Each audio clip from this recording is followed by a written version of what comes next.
Anda tentunya masih bersama dengan kami dalam Berita Lampung. Bagi Anda yang baru saja bergabung, kami akan menyajikan kembali berita utama pada pagi hari ini.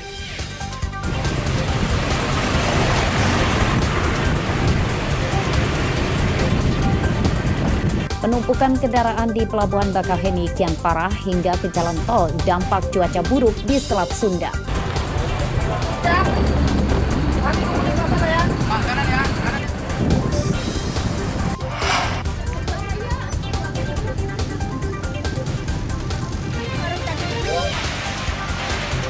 Atap teras 5 toko di Bandar Lampung ambruk diterjang angin kencang.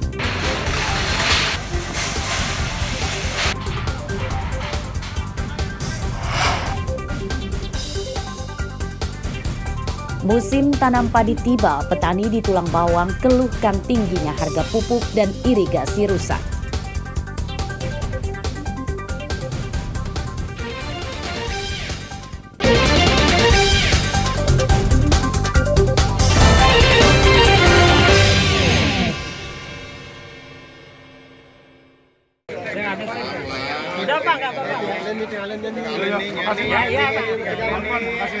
Seorang pemuda yang terpergok hendak mencuri sepeda listrik di Desa Bali Sadar Utara, Kecamatan Banjit, Kabupaten Waikanan nyaris babak belur dihakimi massa. Tersangka berinisial AP berumur 19 tahun, warga Kasui, Waikanan. Polisi yang cepat datang kemudian berupaya meredam kemarahan massa. Tersangka yang terluka kemudian dibawa ke rumah sakit untuk mendapat penanganan dokter. Pada kasus ini, motor korban selamat dari pencurian dan korban memaafkan perbuatan tersangka.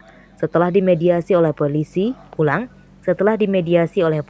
tokoh masyarakat dan DPRD Waikanan, tersangka tidak dihukum atau dibebaskan melalui keadilan restoratif dengan syarat tersangka tidak mengulangi perbuatannya. Para pihak, khususnya dari tokoh masyarakat, dan kebetulan juga beliau ini juga merupakan representatif dari warga Waikanan yang duduk di DPRD Kabupaten Waikanan. Saya mengapresiasi setinggi-tingginya penghargaan saya dan penghormatan saya setinggi-tingginya kepada Pak Wakil Ketua dan kepada Pak Nyoman beserta seluruh warga masyarakat. Keyakinan saya ini terbukti dari awal saya berdinas di sini, terbukti bahwa warga Waikanan siap untuk menjaga situasi keamanan yang kondusif, yang sejuk untuk Waikanan. Dapat informasi langsung gerak cepat beberapa pasukannya atau beberapa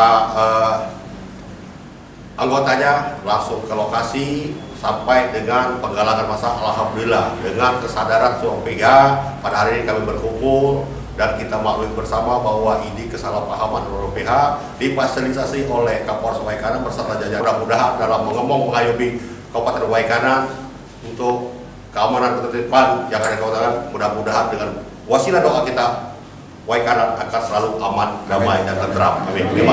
Polisi dan tokoh masyarakat mengimbau warga tidak main hakim sendiri dan menyerahkan proses hukum pelaku kejahatan kepada polisi. Hal tersebut untuk menciptakan situasi yang aman dan kondusif. Ardio Haba melaporkan dari Waikanan.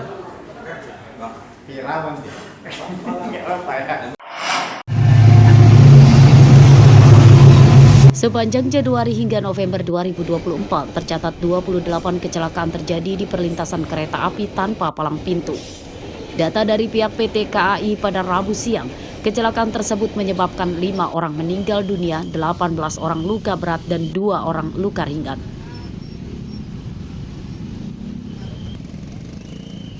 Sementara kecelakaan di perlintasan resmi terjadi 17 kali, dengan korban 13 orang meninggal dan 4 luka berat. Sehingga total korban meninggal akibat kecelakaan di perlintasan kereta api mencapai 18 orang. Untuk di kejadian atau insiden di jalur KA sendiri, sudah terjadi 17 kasus kejadian dengan pejalan kaki atau dengan warga masyarakat. Secara total, tahun ini sudah terjadi 45 kejadian kecelakaan di perlintasan dan kecelakaan dengan pejalan kaki atau warga masyarakat. Dibandingkan dengan tahun kemarin, terjadi peningkatan secara total. Tahun kemarin terjadi di tahun 2023 itu terdapat 44 kejadian atau insiden di perlintasan ataupun dengan di jalur kereta api. Tingginya angka kecelakaan tersebut membuat pihak terkait harus berbenah supaya kasus serupa bisa diminimalisir.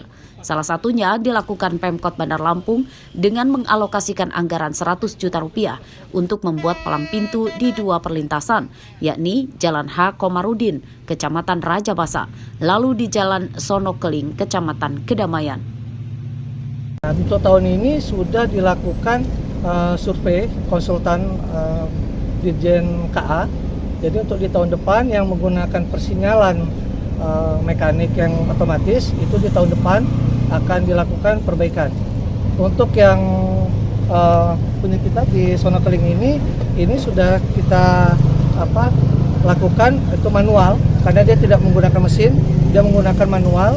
Dan untuk di tahun depan juga perbaikan sudah ada dianggarkan. Terus penambahan anggota karena itu tanggung jawab pemerintah Kota Bandar Lampung dari 18 orang menjadi 40 orang. Palang pintu ini nantinya masih difungsikan secara manual dengan menempatkan petugas yang menjaga.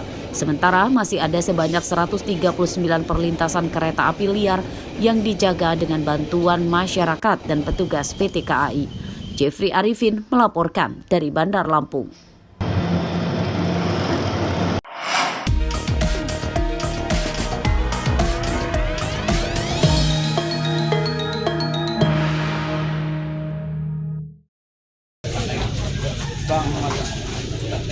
Pleno rekapitulasi perolehan suara pemilihan gubernur dan bupati di Lampung Utara yang dilakukan Komisi Pemilihan Umum atau KPU telah selesai.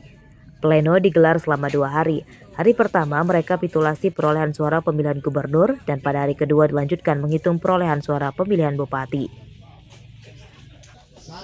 Untuk pemilihan gubernur di Lampung Utara, pasangan calon nomor urut 2 Rahmat Mirzani Jihandur Lela unggul dengan perolehan 84,87% suara dan paslon nomor urut 1 Arinal Junaidi Sutono memperoleh 15,13%.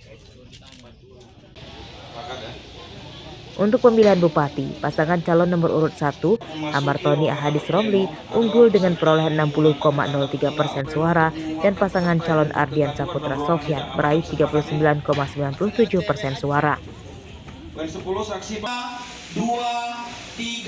Menurut pihak KPU, jumlah pemilih di Lampung Utara sekitar 70% dari angka dalam daftar pemilih tetap atau DPT sebanyak lebih dari 470.000 pemilih.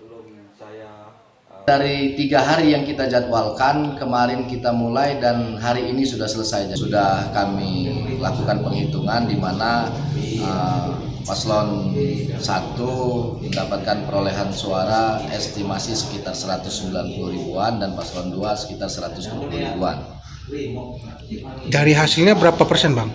Kalau kita kalkulasikan melalui persentase itu sekitar 59% untuk paslon 1 dan 39% atau 40% untuk paslon 2-nya. Kalau mengenai partisipasi pemilih berdasarkan data rekapitulasi kami itu di angka 70%.